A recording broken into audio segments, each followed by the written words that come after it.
I still remember that sound. The sound of the wind hitting the windows, as if the sky itself had revolted. You know, I've never been one to believe in coincidences. I've always thought that God has a curious way of putting us in the right place at the right time, even when it seems like everything is about to collapse. That day, I was only 19 years old. It was my first flight as part of the main crew.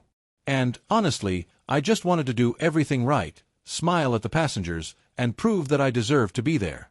I woke up at 4 in the morning in Dallas, my heart racing and my head full of thoughts. My uniform was immaculate, my name tag gleamed in the yellowish light of the hotel room, and the distant sound of planes taking off made it all seem like a dream. But deep down, there was something strange, a feeling that this flight would be different.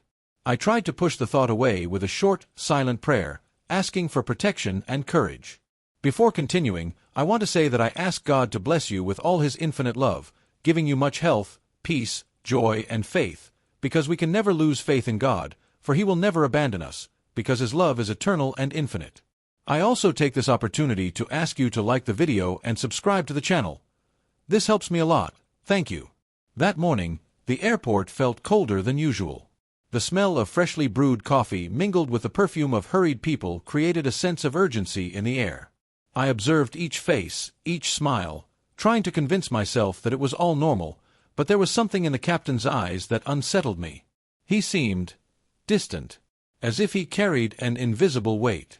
As the passengers boarded, I tried to disguise my nervousness with a rehearsed smile. A white-haired lady held my hand and said, "Honey, it's your first day, isn't it?" I laughed and nodded. She wished me luck, and in that instant, without knowing it, planted a seed of faith in me that I would only understand hours later. The plane took off smoothly, and the clouds looked like cotton. From up there, Dallas disappeared into tiny points of light. I looked out the window and felt something inside me calm down, but only for a moment. I arrived at the boarding gate an hour earlier than expected. I've always been punctual, maybe even too much so. But that day, I didn't want to mess up. It was my first flight as a lead flight attendant. My new badge still shone, and with every step I took in the terminal, my heart beat faster. I remember the sound of the loudspeakers announcing flights, the metallic and impersonal voice, and how everything seemed so much bigger than me. The captain, an experienced man named Richard, greeted me with a brief smile. "First day, Emily?" he asked. I just nodded, trying to appear confident. The co-pilot, Mike, joked that I looked too scared to serve coffee. I laughed, but inside, something told me there was something strange between them, a silence that didn't match the forced humor. While I was organizing the compartments, I noticed that the cabin radio was emitting an intermittent hum. It was low, almost imperceptible, but constant. I thought it was interference. Even so, I mentally noted the time, without knowing why. Later, that detail would make perfect sense. Passengers began to board. There were families, executives, a group of students, and even a nun with a rosary in her hands. I loved observing people, each with a destiny, a reason, a secret. Sometimes I thought about how many stories crossed the same sky without ever meeting again. While helping a lady pack her suitcase, I felt a chill in my stomach. It was a premonition, one of those you try to ignore. But the lady smiled at me and said, "You have the hands of an angel, dear. You're going to be a great woman." I wanted to believe her. The sound of the engine starting to roar always made me feel alive. There was something magical about the moment the plane left the ground, as if gravity gave way just to allow us to dream. At that instant, I closed my eyes and asked God to guide me. The captain calmly announced the route. "Ladies and gentlemen, welcome to American Sky Flight 247, bound for Seattle. Estimated time, 3 hours and 40 minutes. Everything seemed perfect. But what no one knew was that, minutes later, something terribly wrong would begin to happen. During the in-flight service, I noticed that the co-pilot left the cockpit more often than usual. He said he needed to check something, but his hurried manner and the sweat on his brow told a different story. When I returned to the aisle, I felt a slight jolt in the plane, nothing major, but the kind of movement you learn to recognize over time. The crew's internal radio made a sharp noise, and a broken voice came through, "Check, altitude." And then, silence. My fingers froze. I looked at my watch. The buzzing from before returned, louder. I tried to convince myself I was imagining things. But then, while serving coffee to a man in a suit, I noticed the cockpit display showing something strange. It was just a reflection on the glass, but the altitude seemed to be decreasing. The sound of the turbines had changed. Subtly, but it had changed. It was deeper, denser. I observed the passengers' faces. No one seemed to notice. And it was there that I felt the first shiver of real fear. Deep down, something told me that the mistake was being made at that very moment. But how could a 19-year-old flight attendant interfere with a cockpit command? I swallowed hard and decided to wait. The co-pilot hurried past me without looking at me. "Everything all right?" I asked. He just murmured "everything's under control," and disappeared behind the curtain. But the way he avoided my gaze made me understand that nothing was under control. The seatbelt warning sounded. I smiled at the passengers, feigning normalcy. But the sweat on my hands betrayed otherwise. I looked out the window. The clouds were closer. Much closer. The crew intercom crackled again, and a tense voice said something I'll never forget. Correcting, incorrect altitude, immediate adjustment. And then, absolute silence. My breathing quickened. The plane seemed to descend slowly but steadily. I looked at the face of the white-haired lady, the same one who had wished me luck. She was still holding her rosary and watching me, as if she felt what I was feeling. I wanted to run to the cabin. I wanted to scream. But my training told me to stay calm, to follow protocol. So I closed my eyes and, in silence, asked God for strength. At that moment, the plane gave another jolt, a stronger one. Glasses fell, a child began to cry. And what nobody knew was that we were only at the beginning of what would be the longest and most terrifying flight of my life. And it was there, amidst that silent tension, that something within me awakened, an instinct, an inner voice. The same voice that, in a few minutes, would lead me to defy orders and save 200 lives. The metallic clang of the landing gear retracting still echoed when I noticed the first signal. An amber light was flashing above the service cabin. I had never seen that light come on before. It wasn't in the normal flight instructions, and yet there it was, intermittent, almost provocative, as if it wanted to tell me something. I discreetly looked around. No passenger seemed to notice anything out of the ordinary. Children were playing with tablets, adults were reading newspapers, and the sound of the air conditioning filled the silence. But inside me, something pulsed like a drum. I picked up the emergency manual, trying to hide my nervousness. I looked for the section on warning lights, but that color, that flashing pattern, it wasn't there. It was as if something was trying to warn me, and no one else could see it. I decided to approach the cockpit, under the pretext of delivering passenger reports. When the door opened, I saw the co-pilot leaning over the controls and the captain with a tense expression. "Are you all right, sir?" I asked, trying to sound calm. He simply nodded without looking at me. But I noticed. He was trembling. I closed the door slowly and went back into the hallway with a lump in my throat. My instinct screamed at me not to ignore it. But who was I, a 19-year-old girl, to question two pilots with decades of experience? While serving coffee, I noticed the plane was rocking slightly, in an irregular way. It was a different sensation from regular turbulence. It was as if the plane was breathing wrong. The intercom rang. It was my colleague, Sarah. "Emily, can you check the aft compartment? There's a strange noise coming from there." I ran to the bottom, trying not to draw attention. There, the noise was clearer, a kind of repetitive, metallic vibration. I pressed my ear against the inside wall, and the sound seemed to be coming from inside the fuselage. It wasn't normal. Maybe it's the pressurization system, I thought. But deep down, I knew, something beyond technical was happening there. Back in the aisle, I noticed the co-pilot constantly glancing at the monitors. His lips moved, murmuring numbers, calculations, and the captain beside him looked confused. That scared me. Richard had always been the composed, calm type, and now he seemed like someone trying to remember something important that was escaping him. I decided to talk to Sarah. She had more experience than I did. When I told her what I saw, she just sighed. "Sometimes they don't tell us everything, Emily. I've seen this before. stay calm and continue with the job. But I couldn't. Something was wrong, something invisible, something no one wanted to see. The kind of mistake that only reveals itself when it's too late. In the rear galley, I sat for a moment. The engine made an irregular sound, a kind of muffled moan. I closed my eyes and tried to take a deep breath. I remembered the words of my father, a former military pilot. "Daughter, always trust your instincts. The sky speaks to those who know how to listen." At that moment, I felt like the sky was screaming. I decided to write everything down in a notepad. Time, noises, changes in altitude, crew behavior. I didn't know why, but I felt that this could save lives later. When I returned to the main cabin, I noticed that the amber light had stopped flashing. It was now off. Strangely, this frightened me even more. The captain made a new announcement to the passengers, in a different voice, tense, almost trembling. He said they would face minor instabilities, and asked everyone to remain seated. That was not normal. Experienced pilots never used that tone. A woman began to pray silently, her rosary dangling in her hands. The atmosphere on board changed.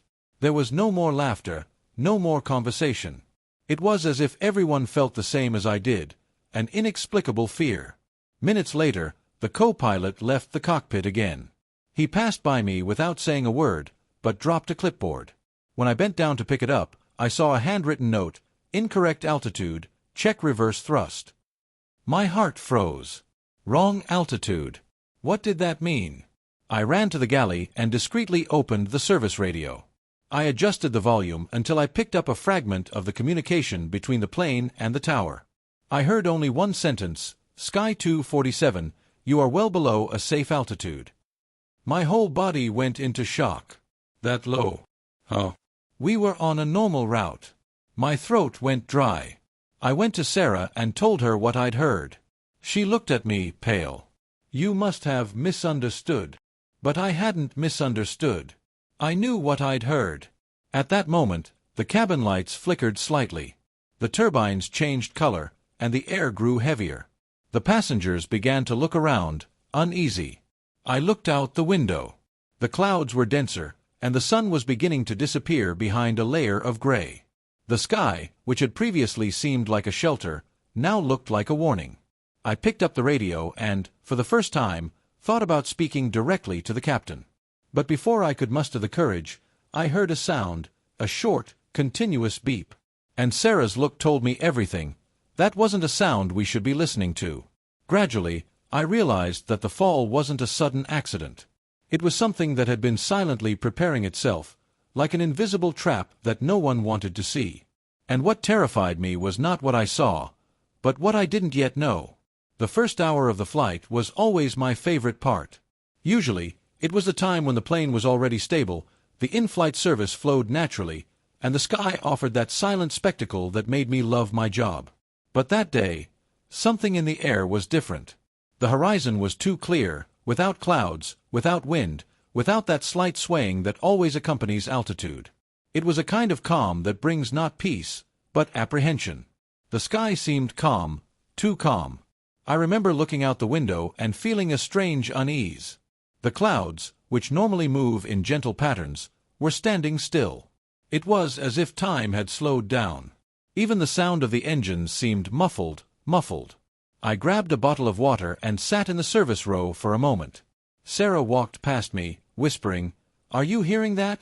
I nodded, even though I wasn't quite sure what she meant. It was as if the plane was breathing differently. The captain hadn't spoken on the radio for more than 20 minutes, which was unusual. Normally, he would make small announcements, update the route, or simply comment on the weather. Now, absolute silence.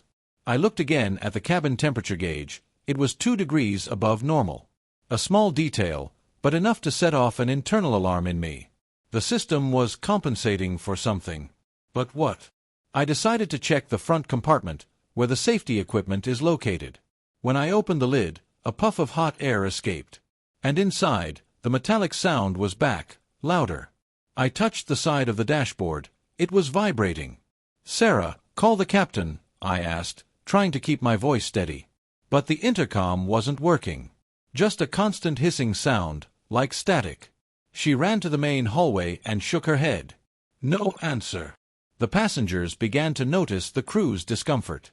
One man asked if everything was all right. I smiled, saying it was just an altitude adjustment, but my heart knew it wasn't. A few minutes later, the plane shook. Slightly, but enough to make the glasses on the tray vibrate. Eyes began to meet. A child asked her mother, "Why is the plane shaking if the sky is blue?" That question kept echoing inside me. The sky was too blue. Too perfect. And, as my father used to say, it's in the calm sky that storms hide. I went to the back compartment to get blankets. On the way, I passed a row of cars and noticed that the white-haired lady was still watching me. "Honey," she said softly, "you feel it too, don't you? This silence. It's not normal." I swallowed hard and just smiled. She held my hand tightly. "God will guide you, my daughter. When the time comes, you will know what to do." Those words pierced me like an arrow. Suddenly, a strong vibration ran through the floor of the plane. A dry noise, as if something had hit the fuselage. Several passengers were startled. The sound ceased, but the silence that followed was even worse. I ran to the forward galley. Sarah was pale, clutching the radio. "Nothing. Not the tower, not the cockpit. It's like we're alone." I looked at the ceiling.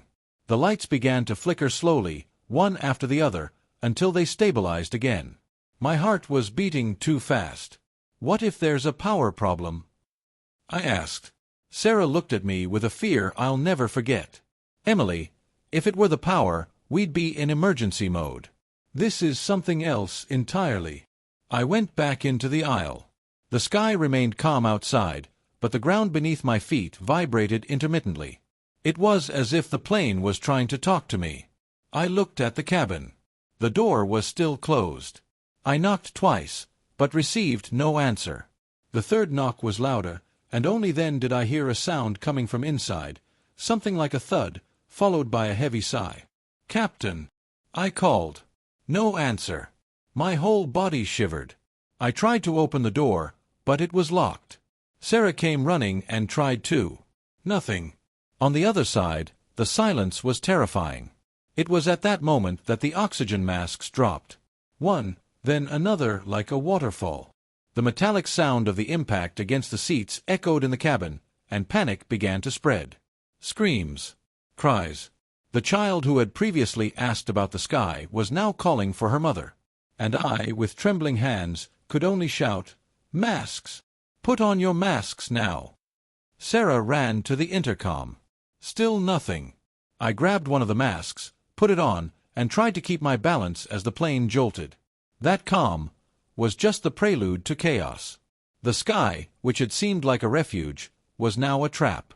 The plane began to descend, slowly but undeniably.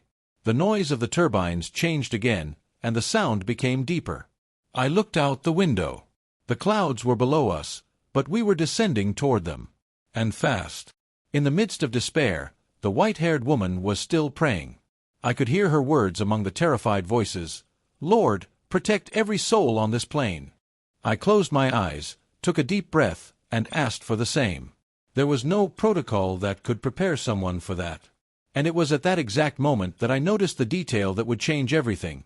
The cockpit panel was showing the wrong altitude. I shouldn't have seen it, but I did, and I understood what it meant. The problem wasn't the turbulence. The problem was in the cockpit. And, even without knowing how, something told me that the responsibility of saving that plane was about to fall on me.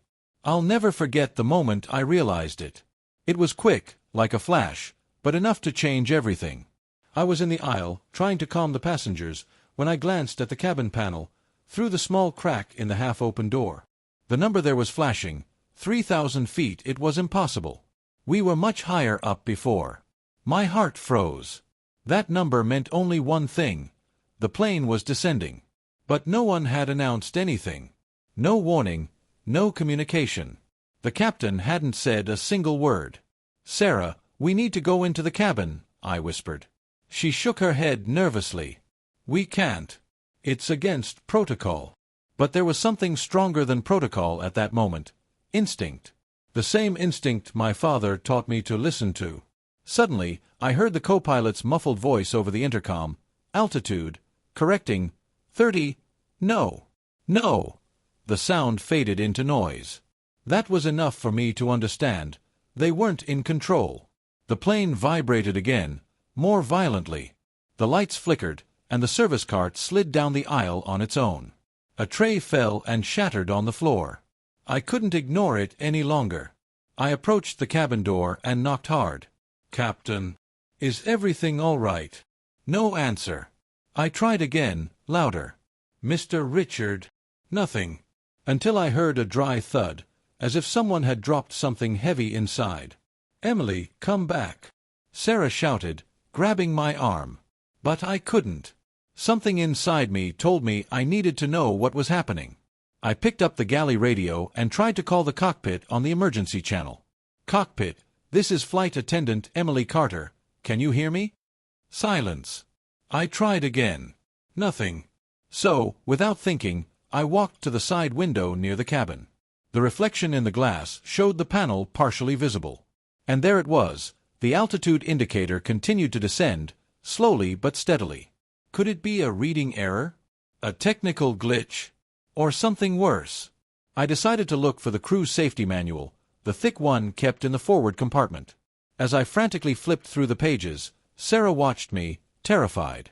"What are you looking for?" she asked. "Anything that tells me what to do when the plane descends, and the pilot doesn't say anything." But there was nothing. No instructions for that. I went back to the aisle.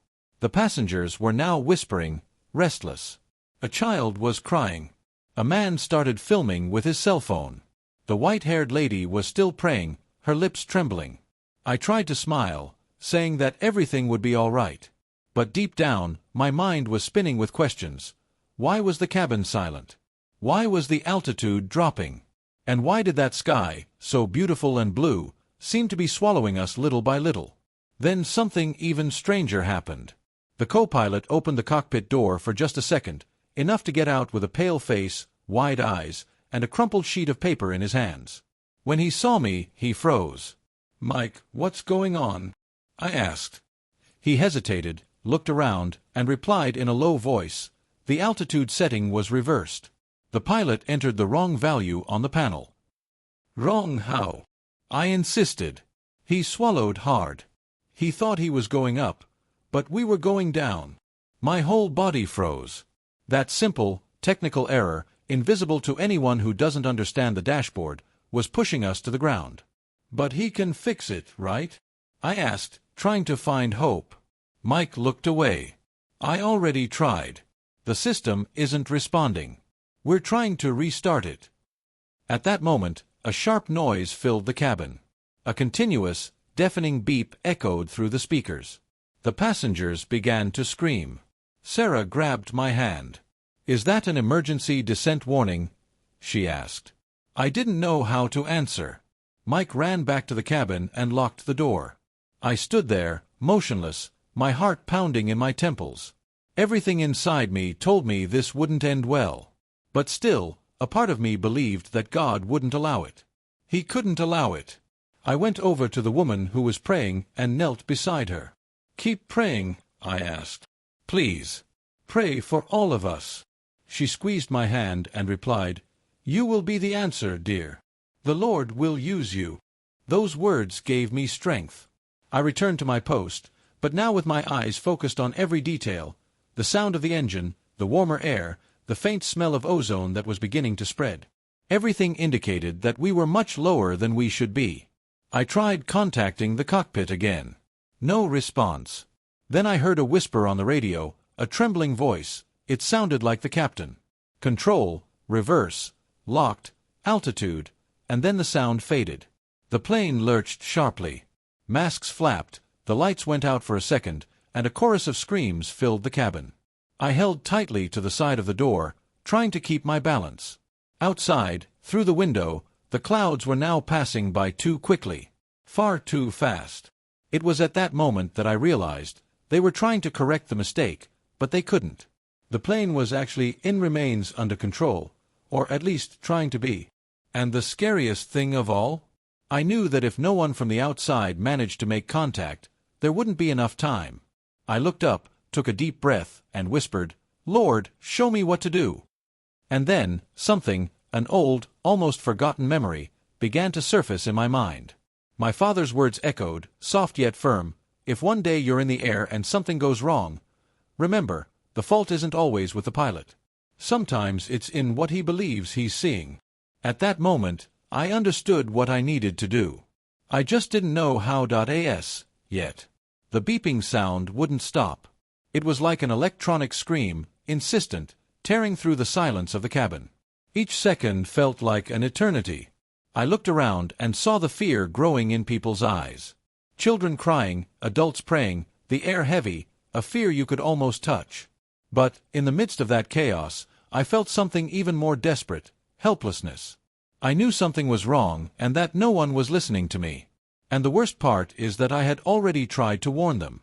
Minutes earlier, right after noticing the incorrect altitude, I had managed to access the cockpit's internal channel. "Captain, this is Emily. We have an incorrect altitude reading. Please check it," I said as firmly as I could. The response came quickly and coldly. "Commissioner, return to your post. This is not your responsibility." That sentence pierced me like a knife. I tried to insist, but he turned off the channel. I stood there, staring at the radio, wanting to scream. And, ironically, it was at that exact moment that the plane began to shake. The warning had been ignored. Sarah was holding the seat in front of me, her face pale. "Emily, what's happening?" I didn't know what to answer. All I could do was look out the window and watch the clouds rising, or rather, us descending. Suddenly, a bottle rolled down the aisle. Small, insignificant, but when it hit the back of the cabin, I realized how low we were tilted. The plane was descending nose first. I picked up the intercom again. "Cockpit, can you hear me? The plane is descending." Nothing. Just static. I tried to open the cabin door again, but it was locked. I banged on it, shouted, "Captain, please answer." No sound, no movement. A passenger stood up in a panic, trying to run to the back. "I don't want to die. I don't want to die," she screamed. I hugged her, trying to calm her down. "Look at me," I said. "You won't. Nobody will." Inside, I could hardly believe my own words. The plane gave another jolt. The masks swayed again. The white-haired lady began to sing an old song, a soft, almost childlike melody. It was Amazing Grace. And somehow, that sound gave me the strength to continue. I picked up the emergency radio and tried the outside channel. "Control tower, this is Flight Attendant Emily Carter from Flight 247. We are experiencing an unscheduled descent. We need altitude confirmation." Noise. Just noise. I pressed the button harder, almost in despair.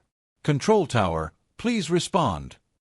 Until I heard something, a distant, almost inaudible voice. "Sky 247, altitude below safe level. Correct immediately." I trembled. It confirmed everything I had feared. Sarah looked at me with tears in her eyes. "What did they say?" "That we are very low."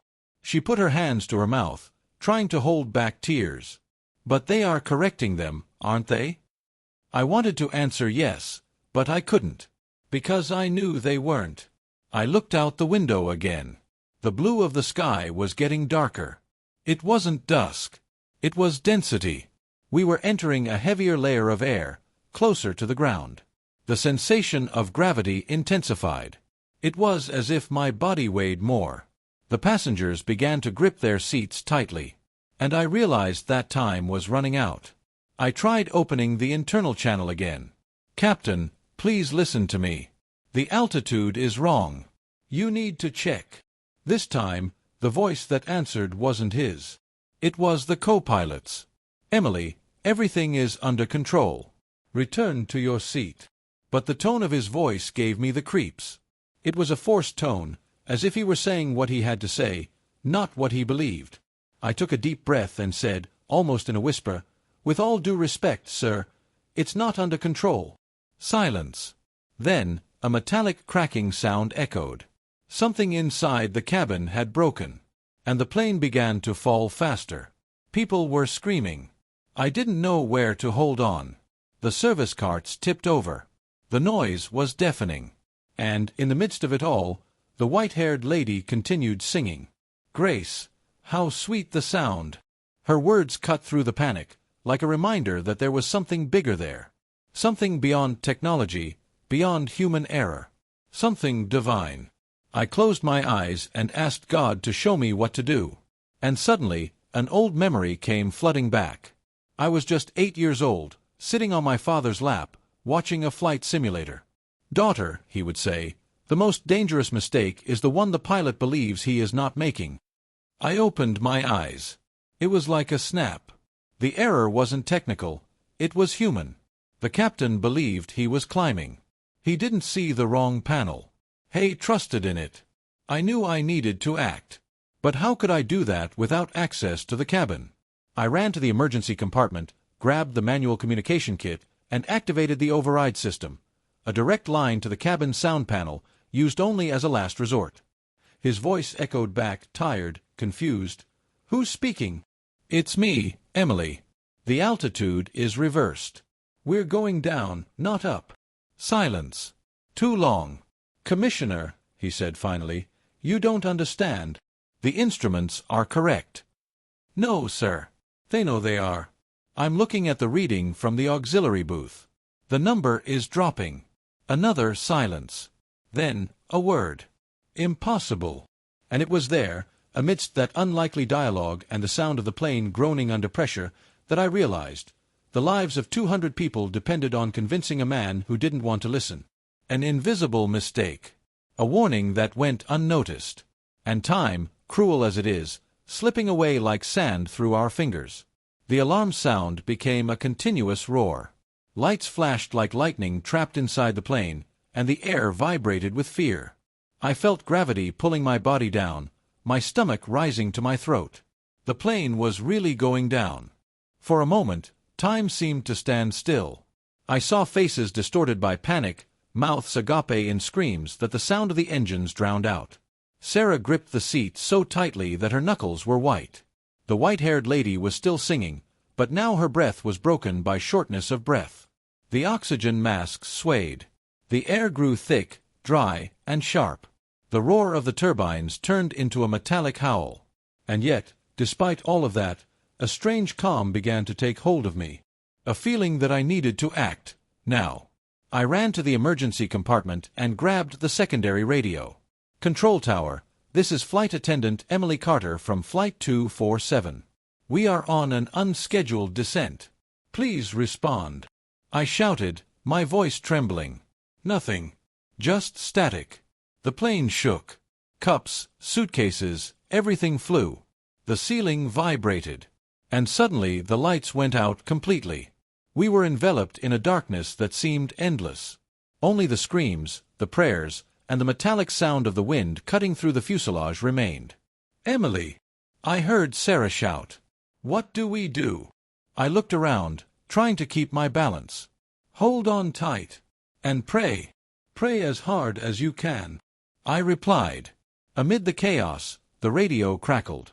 A voice, almost inaudible, broke through the noise. Sky, 247, altitude, loss of control, and then silence. It was the tower. They knew. I looked ahead, at the cabin. I needed to get there. Somehow. The plane lurched again, and I was thrown against the aisle.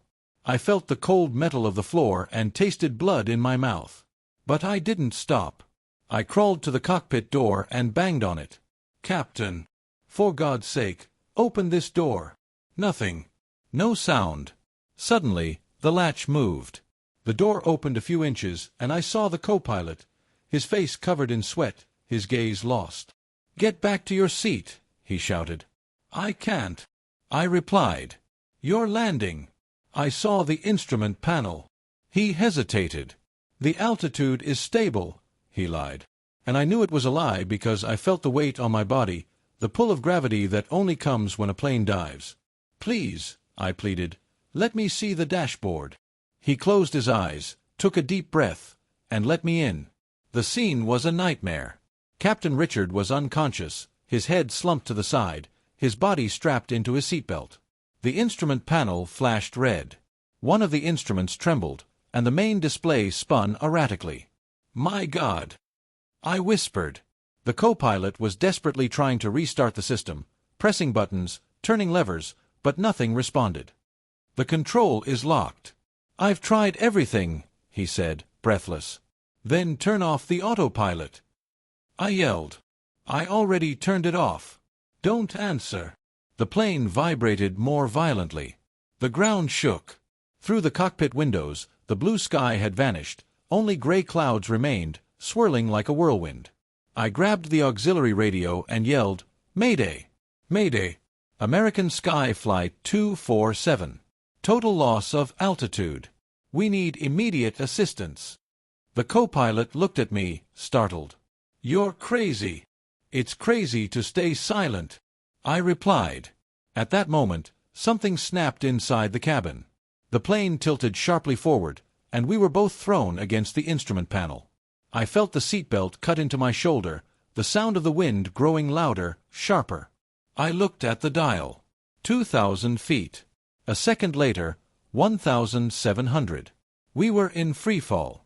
I closed my eyes and cried out inwardly, "Lord, show me what to do. Please guide me." And suddenly, everything seemed to slow down. A distant sound, almost like a memory, echoed in my mind, my father's voice. "If the plane crashes and the instruments fail, trust your gut feeling, not the display. Your body feels what the panel lies about." I opened my eyes. The panel showed that we were level, but my body was telling me otherwise. The mistake was there, a reversal of readings. "Mike," I yelled to the co-pilot. "The instrument panel is reversed. You're following the mistake." "That's impossible," he replied. "No, it's not. Trust me." He looked at me as if I were insane, but at that moment, the plane shook violently, proving what I was saying. "Give me the radio," I demanded. "I know what to do." He hesitated, but handed it to me. "Tower, this is Flight Attendant Emily Carter. The altitude reading is reversed. We are in forced descent. I need manual instructions for reversing control." Silence. And then a female voice replied, "Carter, adjust the lift trim up, 9 degrees. Don't touch the autopilot." I looked at the co-pilot. "Do it," I yelled. He adjusted. The plane shook. For a moment, I felt the force of the fall lessen, but only for seconds. "Again," I pleaded. 2 more degrees." The sound of the engines changed. The wind seemed to lose strength. Some screams ceased. The plane was still descending, but more slowly. Sarah shouted from the hallway, "It's working! It's working!" I didn't know how much time we had. The reading was 1,000 feet. And falling. "Push the nose up now," I yelled. The co-pilot pulled the lever with all his might. The engines roared. The plane groaned, as if fighting against its own gravity. The seconds dragged on. Everything was sound, vibration, and prayer. And then, for the first time, the clock hand stabilized. The descending noise ceased. The ground stopped vibrating. The plane leveled off. We stood motionless, holding our breath. The co-pilot looked at me, his eyes brimming with tears. "How did you know?" I simply replied, "I didn't know. I felt it." He looked at the still unconscious captain and murmured, "It was God." And I just whispered, "Yes, it was God." But little did we know that the worst was yet to come. Because, minutes later, the panel started flashing again, and a new warning appeared on the screen. Failure in the pressurization system. And the nightmare was far from over. For a few seconds, the silence inside the plane was deafening. The sound of the engines had stabilized, and everyone seemed suspended in time, as if no one wanted to even breathe for fear of triggering fear again. The descent had stopped. But something was still wrong. I looked at the captain. He wasn't moving. His head was hanging to the side, his eyes half open, his face pale. "Captain," I called, approaching him. No answer. I touched his shoulder. Nothing. His heart was beating, weakly, but beating. "Mike," I called to the co-pilot, "he's unconscious." He let go of the controls for a moment, startled. "What?" He leaned over to check his pulse. My God, he passed out. That experienced man, who had piloted hundreds of flights, was now motionless, vulnerable, and control of the aircraft was in the hands of a terrified young co-pilot and a 19-year-old flight attendant who had never touched a control stick in her life. For a moment, I felt panic take hold. "What do we do now?" I asked, trying to hide the trembling in my voice. Mike looked at me, sweating, and replied, "You keep doing what you're doing, talking to the tower. I'll try to stabilize the course." I picked up the radio. "Control tower, this is Emily Carter. The captain is unconscious. I repeat, the captain is unconscious. The co-pilot is in command, and I am watching." The response took a few seconds. "Understood. Flight 247. Maintain a stable altitude. Try to wake the captain. We repeat, try to resuscitate him." I looked at Mike. "I need to take care of him." He nodded. "Go. But hurry." I unbuckled the captain's seatbelt and checked his oxygen. I grabbed the emergency cylinder and put the mask on him. "Please, sir, wake up." I murmured, adjusting the flow. "Nothing." I tried to open the uniform vest, looking for some medical identification, some warning of a pre-existing condition. I found a badge with a silver cross and the inscription, "Faith keeps me flying." That really hit me hard. "Lord, if faith has kept you flying this far, may it bring you back now," I whispered. I closed my eyes and prayed softly. "God, don't abandon us now. He is still needed. These lives need him." When I opened my eyes, I noticed a slight movement in his fingers. Almost imperceptible. I touched his pulse again. It was stronger. "He's reacting," I shouted. Mike looked back, surprised. "Keep going." I tried to speak to him. "Captain, listen to my voice. We are at a safe altitude, but we need you." He opened his eyes for a second, confused. "What happened?" "Altitude error," I replied. "The panel was inverted. You fainted during the correction." He took a deep breath. "Altitude. What now?" 3,000 feet and climbing slowly," Mike said. The captain tried to move, but his body wouldn't respond. "I can't. I feel numbness." "Sir, you need to rest." "The co-pilot is in command," I explained. He just shook his head, frustrated. "No. I need to see." But before he could continue, the plane shook again. A new beep sounded, this time, different, sharp, insistent. I looked at the panel. The message was flashing red, unstable pressure, compromised internal oxygen. "No!" Mike shouted, pressing a series of buttons. "The system is failing." The captain's oxygen mask dropped. The air began to thin. I felt my ears ringing, my breath becoming short. The same alarm echoed through the main cabin. "Masks! Everyone masks!" I shouted through the intercom, even though I knew the sound was barely audible. The lights were flickering. The captain coughed weakly, trying to reach the panel. "Get down, to stabilize," he said between coughs. "No, sir," I interrupted. "If we descend too far, we lose the safe altitude. The tower said to maintain altitude." He looked at me, his eyes red and his voice faltering. "You're right." It was the first time I'd heard that man, a veteran pilot, rigid, unwavering, admit that. And in that instant, I realized he trusted me. The plane was rocking, but still under control. Mike adjusted the levers, his forehead covered in sweat. "The system won't hold up much longer. We need to land soon." I picked up the radio. "Control tower, this is Emily Carter. We request an immediate landing. We have a pressurization failure and the pilot is incapacitated." The reply came quickly. "Flight 247, diversion authorized. Emergency landing in Denver. Coordinates sent." "Denver?" I asked. "But we're far away." Mike looked at the dashboard. "Tailwind in our favor. We can try." As he adjusted the course, the captain murmured low prayers. I held his hand, feeling my strength slowly returning. "God is with you, Emily," he whispered. "I felt his presence while I was away." My tears fell without me realizing it. "He never abandons us," I replied. But the sound of the turbines changed again. Deep, erratic. Mike looked at me and said what I most feared hearing: "We're losing power in the left engine." "What?" "I don't know how much time we have. Maybe minutes." I looked at the captain, still weak, and then at the co-pilot, trying to control the impossible. Outside, the sky no longer seemed blue, but golden, as if the sun were looking at us for the last time. I closed my eyes and said aloud, "Lord, if there's anything else I can do, show me now. Don't let it end like this." And, at that exact second, an old memory returned. I was 6 years old, holding a model airplane in my hands, listening to my father say, "A plane never completely crashes if someone on board still believes it can fly." I opened my eyes and looked at Mike. "We can still do this." He frowned. "What?" "With faith."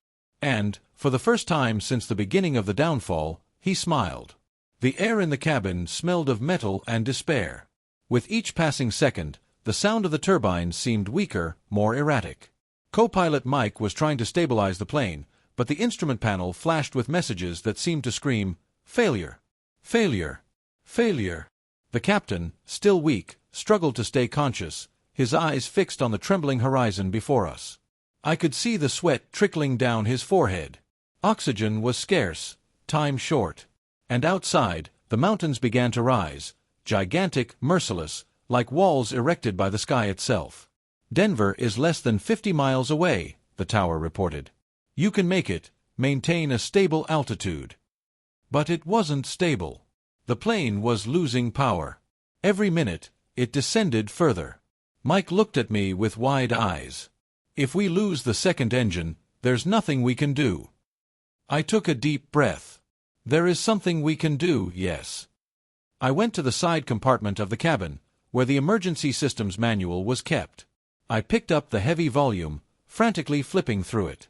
The letters seemed to dance. The adrenaline made time run faster than I could think. "What are you looking for?" Mike asked. "The manual procedure for motor reversal," I replied. "My father showed me something about it when I was a child. He said that the computer doesn't always know what's right." "This is madness," he murmured. "Perhaps," I replied, "but the computer almost killed us once." I found the page.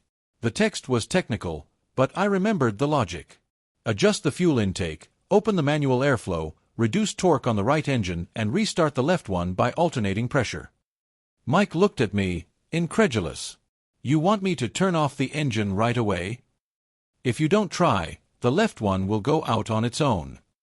He hesitated. "This could throw us to the ground. Or it could save us," he said, his voice firm. He took a deep breath, closed his eyes for a second, and pulled the lever. The right engine stopped. The metallic sound ceased, and for a moment the plane seemed to glide in absolute silence. The heart stopped along with it. And then, a new roar filled the cabin. The left engine started revving again. The vibration changed, strong, continuous, vivid. Mike shouted, "It worked!" I almost fell to my knees. Thank God! But the struggle wasn't over yet. The instrument panel showed unstable altitude and a deviated route. The plane was spinning slowly, in a spiral that the wind was making worse. "Hold the rudder!" I yelled. "Align with the Denver route." Mike pulled the control stick with all his might, his whole body tense. The captain tried to help, weak but present. The noise was deafening. Every screw in the plane seemed to scream. And yet, I felt something change, as if an invisible hand were pushing the plane upwards. Back in the main cabin, I could hear the passengers praying in unison. It was a chorus of human voices crying out for life. And in that moment, I realized that their faith was the fuel that was still keeping us in the air.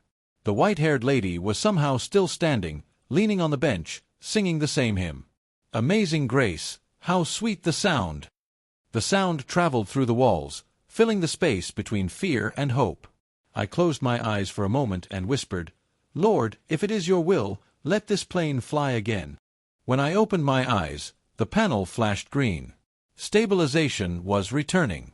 The altitude level stopped dropping. The wind changed direction, propelling the plane forward. Mike looked at me, incredulous. "Emily, are you seeing this?" "I am," I replied, smiling for the first time. "He heard." "Who?" "God." The captain coughed, trying to speak. "A line, course." "We're already on our way," I replied. Outside, the sun began to pierce through the clouds, illuminating the fuselage with a golden light. It was as if the sky itself was parting the way. "Altitude stabilized at 4,000 feet, the tower announced. "You are safe for now." "For now." I looked out the window. The ground, once distant, now seemed too close.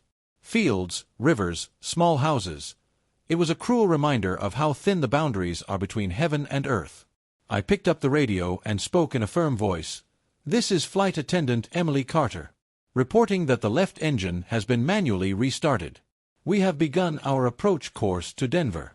The tower responded with emotion. "Commissioner Carter, what you did saved 200 people. Stay on course. Rescue prepared." My heart raced. 200 lives. 200 stories. 200 answered prayers. I looked at the captain, now conscious enough to smile. "You were brave," he said. I shook my head. "No. I just believed it." The co-pilot laughed, with tears in his eyes. "And I thought it was just a flight attendant." She smiled. "God uses whomever He wants. Sometimes, even a 19-year-old girl." But before I could breathe a sigh of relief, a new warning light appeared on the dashboard. The dry, repetitive sound cut through the cabin like a razor blade. "Unstable hydraulic system. Descent control affected." Mike looked at me. "This can't be happening." The captain closed his eyes, took a deep breath, and said in a low voice, "Now it's up to her." I looked ahead, at the golden infinity of the sky, and I knew, the act of courage wasn't just flying. It was continuing to believe, even when the plane could still crash. The instrument panel flashed in shades of red and yellow, like a collapsing heart. The noise of the failing hydraulic system sounded like metallic groans, and the plane seemed to be fighting against something invisible. I could feel the vibration beneath my feet, the fear creeping back, cold and sharp. Mike stared desperately at the controls. "The system isn't responding," he shouted. "The pressure is dropping."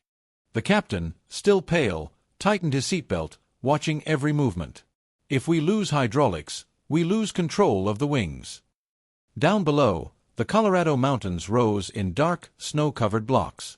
So close we could see their crests reflecting the sun. The clock showed only a few minutes until we were closer. I picked up the radio. "Denver Tower, this is Flight Attendant Emily Carter.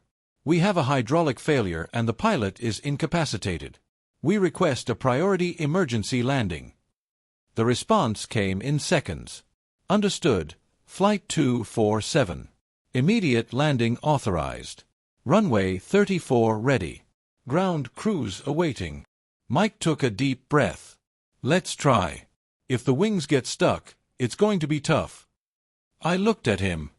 "You're not alone." He smiled briefly. "You should be back there, serving coffee, not here saving lives." She smiled back. "God changes plans, sometimes at the last minute." But then, something caught my attention. On the lower panel, between the flashing lights, there was an intermittent message, almost imperceptible: "Automatic system update. Patch 3.17.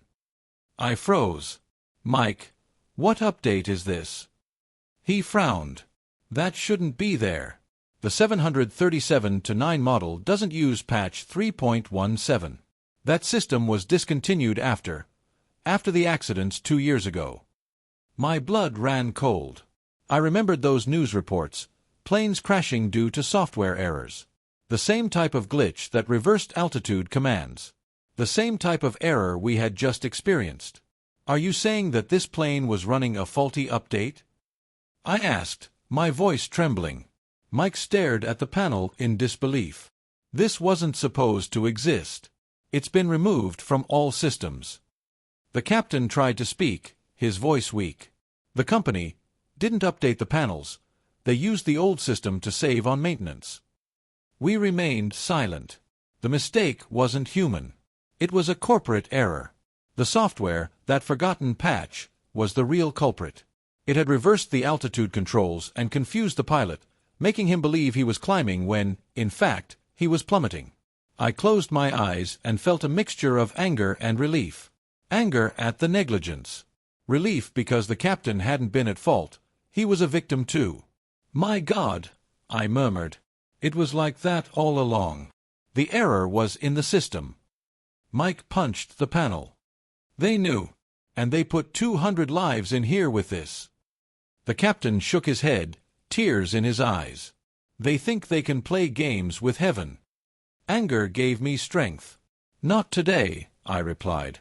"Today, heaven belongs to God." I picked up the radio and informed the tower, "Denver, we have identified a fault in the automatic control software. Reverse thrust system active. We need an immediate assisted landing." The controller's voice trembled. "Understood, Carter. We'll guide you manually. Confirm that the co-pilot can operate the manual flaps." Mike replied, "Affirmative. But the system is unstable. We're going to need a miracle." And I, without hesitation, said, "Then that's what we'll have." The plane began to shake again. The sound of the wind against the wings was deafening. Altitude, 2,000 feet. Mike shouted. Distance, 15 miles. The passengers were crying and praying. Sarah, in the back, was shouting instructions. The white-haired lady held her rosary and said, in a firm voice, "God is in control now." I looked ahead. The mountains were getting closer and closer, the sun reflecting off them like blinding mirrors. The Denver runway was just a line on the horizon. The co-pilot initiated the manual descent procedure. "Flaps, 20 degrees. 20 flaps," I confirmed. "Altitude, 1,000 feet. Crosswind, southwest." The captain murmured prayers. Mike gripped the controls tightly. "We're going too fast," he said. "We don't have full control of the brakes." I closed my eyes and said, "Lord, hold this plane with your hand." The tower calmly instructed, "Descend at a 30-degree angle. Reduce speed to 120 knots. The runway is clear." The plane descended in a curve, swaying like a leaf. The mountains seemed to surround us. And, with a final snap, the panel flashed green. The hydraulic system was back on. For a few seconds, like a breath of life. "Now's the time," Mike shouted. The plane lined up with the runway. The lights of Denver shone like candles in prayer. The passengers screamed and cried at the same time. Speed stabilized. Altitude, 400 feet. Flaps, 30. The sound of the wind turned into a roar. The ground was drawing near.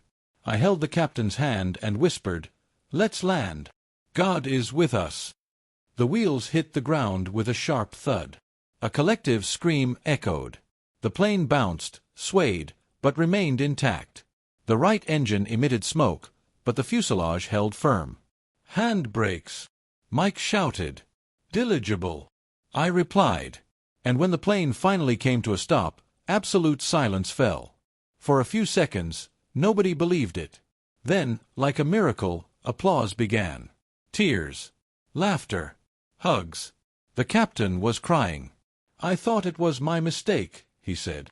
"No, sir," I replied, smiling. "The mistake was never yours." But the most incredible thing was yet to come. Days later, an investigation confirmed. The system on Flight 247 was identical to that of a model involved in an earlier accident, software that had never been deactivated. The flaw had returned, hidden beneath years of neglect. And it was a 19-year-old girl who discovered it. The sound of the landing gear creaking still echoed when the plane finally stopped. The silence that followed was almost sacred. For a few seconds, no one moved. No one breathed. Only the sound of the wind outside, blowing gently, as if the sky itself had sighed in relief. Then came the first round of applause. Timid, trembling. Then another. And another. Until the entire plane erupted in a chorus of applause, shouts, and tears. People hugged each other, cried, laughed. There was life there. There was a miracle. Sarah ran to me, her eyes brimming with tears. "Emily, we're alive." I smiled, but the tears streamed down my face uncontrollably. I looked around, 200 souls saved. Each with a story, a prayer, a reason to keep going. The captain was still sitting, exhausted but conscious. You saved us all," he murmured. I shook my head. "No, sir. God saved me. I only heard him when he spoke to me." Mike laughed through tears. "You know what's the craziest thing? The system is completely shut down. The plane only obeyed manual commands. It's like someone's out there holding the wings." I looked out the window. The sky was now golden, the sun rising between the clouds. "Yes, I did," I replied. "And he never let go." Firefighters and paramedics boarded within minutes. The smell of fuel mingled with the passengers' perfume, and everything seemed out of place, and yet, right. I helped the white-haired lady to her feet. She held on tight, her eyes shining with faith. "I told you," she whispered. "You would be the answer." I hugged her tightly. "Thank you for praying for us." She smiled. "Not just for you, darling. I prayed that the world would remember that God still performs miracles." Outside, the cameras were already waiting. Journalists, authorities, curious onlookers. But inside me, the world seemed to slow down. Each step I took on the Denver track was like stepping into a new beginning. The paramedics carried the captain away on a stretcher. He was still holding my hand. "Promise you'll keep flying," he said. He smiled. "I promise. But now, I fly differently. Now I know who really holds the plane."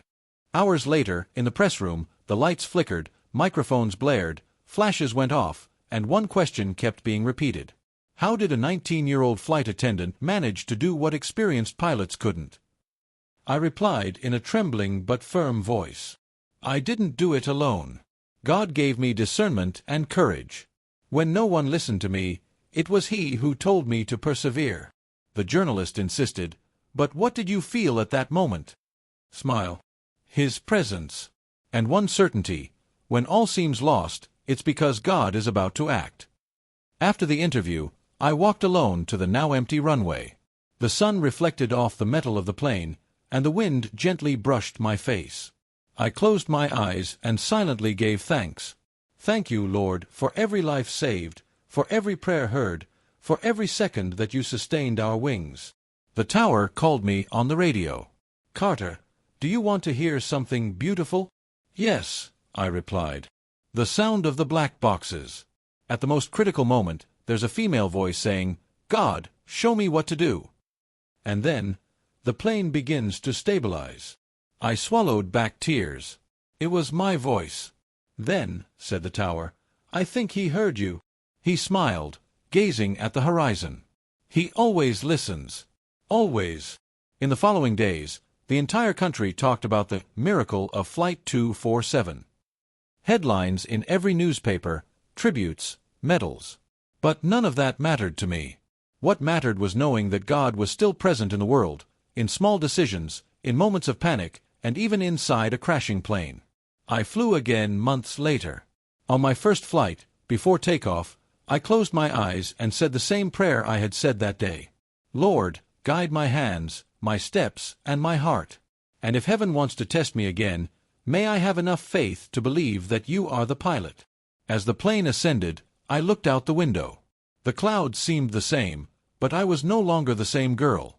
And up there, between heaven and earth, I realized that the real miracle wasn't the landing. It was an awakening of faith in everyone who was on board. If you've made it this far, I want to tell you something. Never doubt the power of faith. Sometimes, God allows you to fall just to prove that He Himself is there to catch you. Emily's courage didn't come from training, it came from trust. How many times in your life have you felt like you were in free fall? That everything was crumbling and no one was listening to you? And yet, something made you keep going. Perhaps that something was the same thing that saved that plane. And now I ask you, if God showed you a path through the chaos, would you have the courage to follow it? Before you leave, I want to invite you to reflect, and if this story touched your heart, subscribe to the channel and turn on notifications. Share this story with someone who needs to remember that miracles still happen, every day, in places where no one imagines. May God bless you with faith, light, and courage. Because heaven is still full of angels disguised as ordinary people.